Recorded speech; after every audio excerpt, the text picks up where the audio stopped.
was extremely convoluted.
Strap in, this is a long one. You may have heard the story of the carpenter who died to redeem humanity's sins.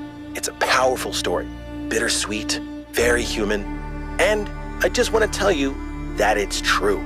He was a real person, and his name was John Carpenter. He was born in the year 1948, and he was the coolest filmmaker to ever walk the earth. From Halloween to The Thing to They Live, the totally underrated In the Mouth of Madness, mind you, he just made classic after classic. All of his movies, really fun, really atmospheric, but also really smart. Even when they were goofy, most directors would kill to have made just one of those movies. And what did he get for it? A big, fat truckload of nothing. Well, less than nothing. The studios, the critics, even the fans, they hated him. The Thing, okay, for example, which is about as perfect a movie as you can make, completely torn to shreds. And his career never really recovered. Every movie after that was a struggle, and after a while, he just got tired of it and quit. He only really came back to movies in his 70s. How many works of genius did we never get because of that? Look, I have a point here. People like Carpenter, people like Alex, they're not always appreciated in their own time. If you just do what's popular, you might never create anything important. Of course, we admire people who did the right thing, who didn't conform, but we only ever admire them after the fact. What matters is to support people when it's difficult.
Sometimes it seems the only choices we have are renouncing civilization or mindless expansion. But that's not the only path forward. Embracing deliberate control over nature doesn't have to mean destruction. We are a species of artists and artisans, blessed with the ability to transform the raw material of the cosmos into new and better shapes. Shapes that have meaning. With our technology, we can take this chaotic world, so full of suffering, and turn it into a work of art.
Creature of clay, you have taken another step towards the flame.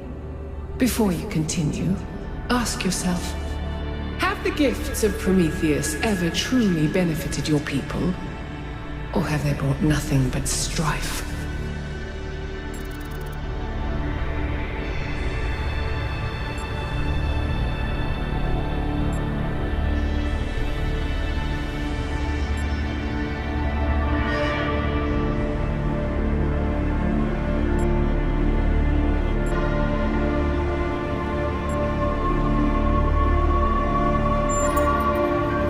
Return to what you were, but you can still change your future.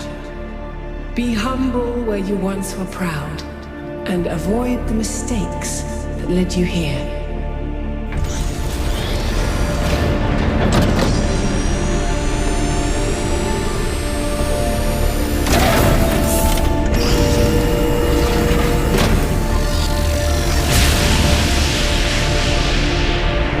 I've been thinking.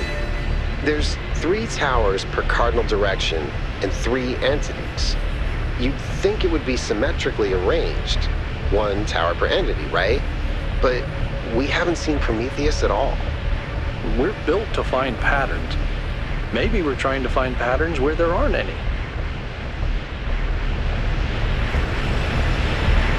1K, please investigate the coordinates I'm sending you.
This is where they must have lived.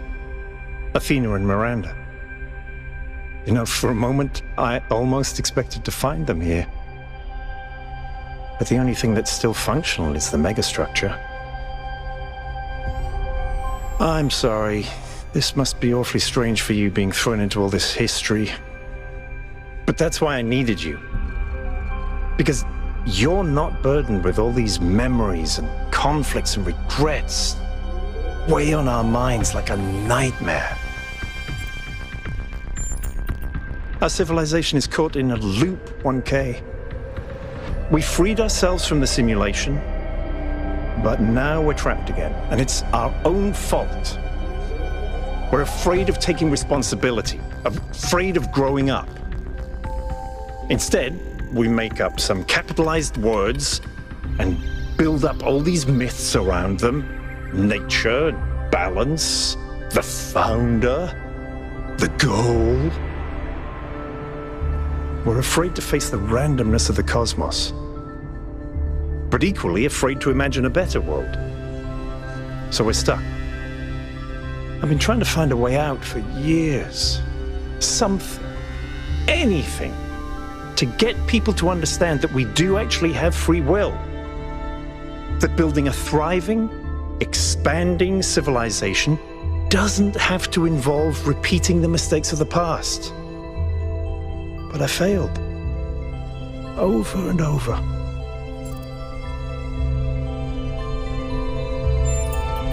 Yes, because this is something unexpected, an anomaly. Everything we found on this island challenges who we have become. It shows us that different answers are possible, and maybe that can break people out of the loop. All we need is a spark. Maybe that's why she made all this, the puzzles, the towers. A way of jolting us out of our complacency.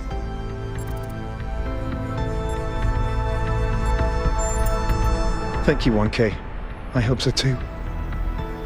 We might be wrong, but let's be optimistic.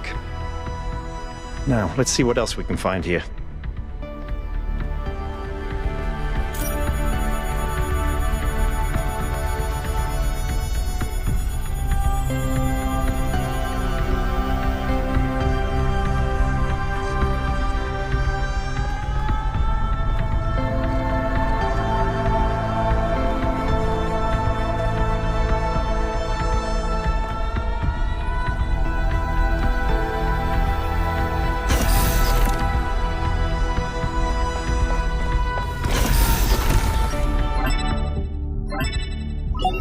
Melville, eyes on 1K's stream.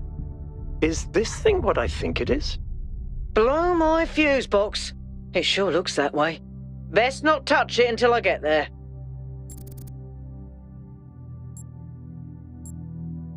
I think it's a somnodrome. It's a sort of analytics tool for processing mental data that Melampus streamed up. But all he ever did was sketch out the theory. As far as I'm aware, he never actually built one. Looks like the founder gave it a go.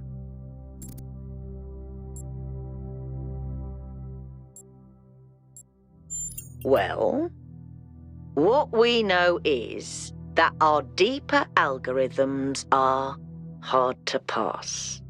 Melampus stipulated that the computational power to interpret them in real time would always be beyond us. But in theory, the somnodrome would interpret that data and loop it directly to our senses. People were hoping to find answers to the big questions by having a conversation with our own subconscious. If you ask me, it's solipsistic at best, and pseudoscience regardless. That may be. But if the founder figured it out, then that device could be an extremely important discovery.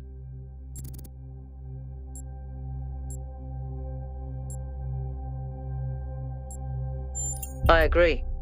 The data on that device could prove invaluable. Besides, you may have survived all those data stream overloads, but interface with that thing and you're liable to get bricked. Sounds like a plan. Melville, I'm shutting this thing down until you can get here. 1K, get on with exploring the rest of the lab.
The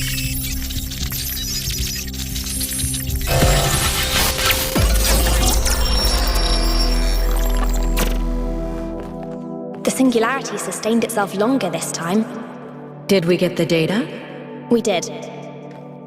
I think we just obsoleted quantum physics. Maybe. Let's not get ahead of ourselves. We need to be able to replicate these results. You know, I've been wondering. You told me that in the simulation, one thing that kept you motivated was looking for answers. Do you think that with the work we're doing, we'll ever run out of questions to ask? I don't think so. Trying to understand the universe means asking the same question over and over. How? How do you make fire? How do earthquakes happen? How does gravity work? How do particles behave? You keep digging deeper, finding another set of mechanisms, another set of hows. Step by step, you demystify reality. But then, if you keep doing it long enough, one day, you run out. You've answered all the hows. You know how the universe works. So, now what? Now you ask why. Isn't that the next step? It's not quite that easy. The question of why cannot be answered. Even if it could, it would only be followed by another why. At some point, you have to accept that it all just exists. But there is another set of questions. What's next? You've stripped away the layers of mystery, you've laid bare the machinery. Now you have to start building, to add your own layers of meaning.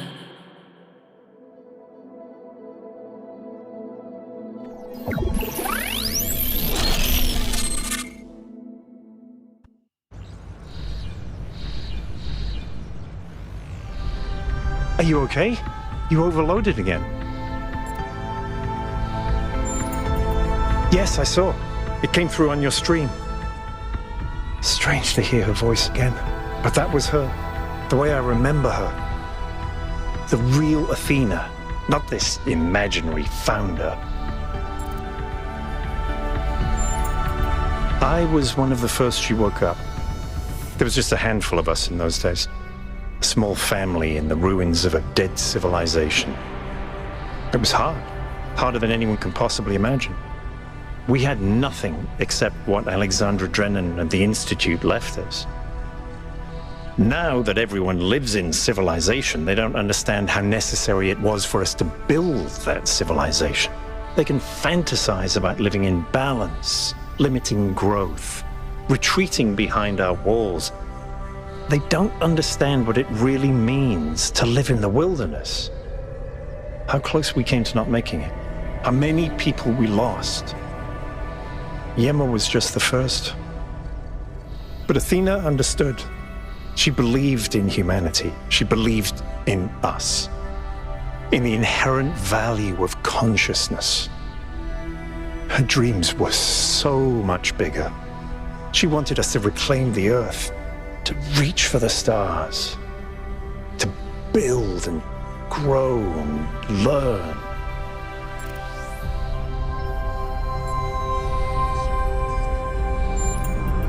The city was already changing before she left, turning inwards, forgetting the future. Once she was gone, other people shaped her memory, turned her into the symbol they needed. I understand all that, as depressing as it may be. What I don't understand is why she didn't tell me. If she came here to do all this, why didn't she bring me along?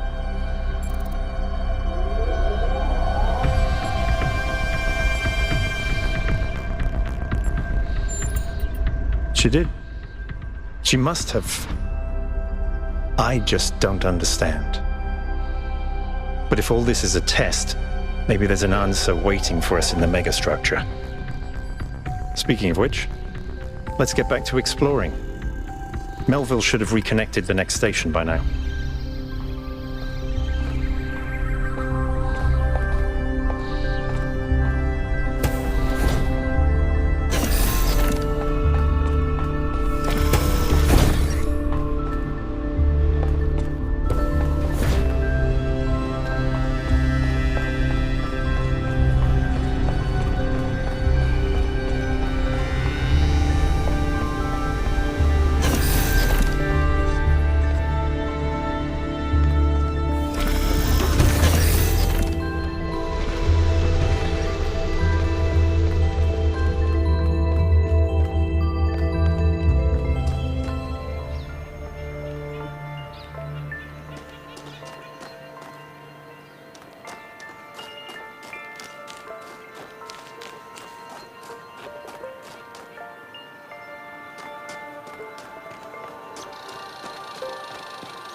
Is it possible that on some level, people want to believe that everything's going to get worse?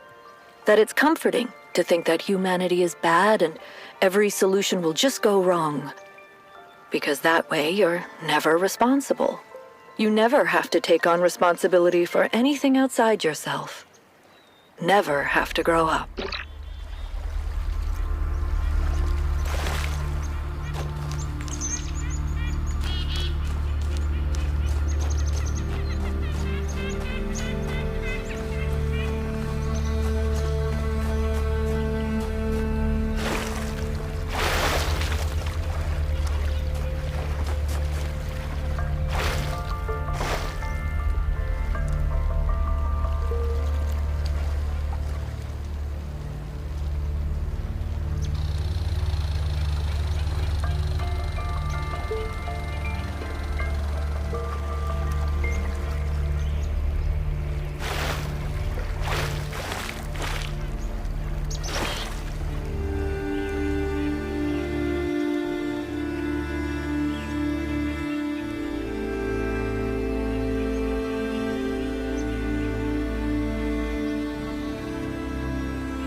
This area looks flooded as well. Our ancestors melted a whole lot of ice. After they died, most coastal settlements were claimed by the sea. South of New Jerusalem, there's a whole city under the water. We went there once with Garrus when I was an apprentice. It was eerie. That's exactly why the founder created the goal. When you go past the limits, this is what happens. Mother Nature always gets her revenge in the end. This isn't revenge, Al. It's just failure. People, cities, mountains. As far as the sea is concerned, it's all the same. Their mistake was forgetting that, telling themselves nothing would change. It always does.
I've had a closer look at the Somnodrome. It's based on the original prototype with some modifications. As usual, the data is a mess, but I strongly suspect there might be a functional version somewhere. I know some of you have heard stories about the answers this device might reveal, but please remember, that is not our main priority here. Keep an eye open for it, but focus on finding Athena.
Done, 1K. Keep going.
Podcast.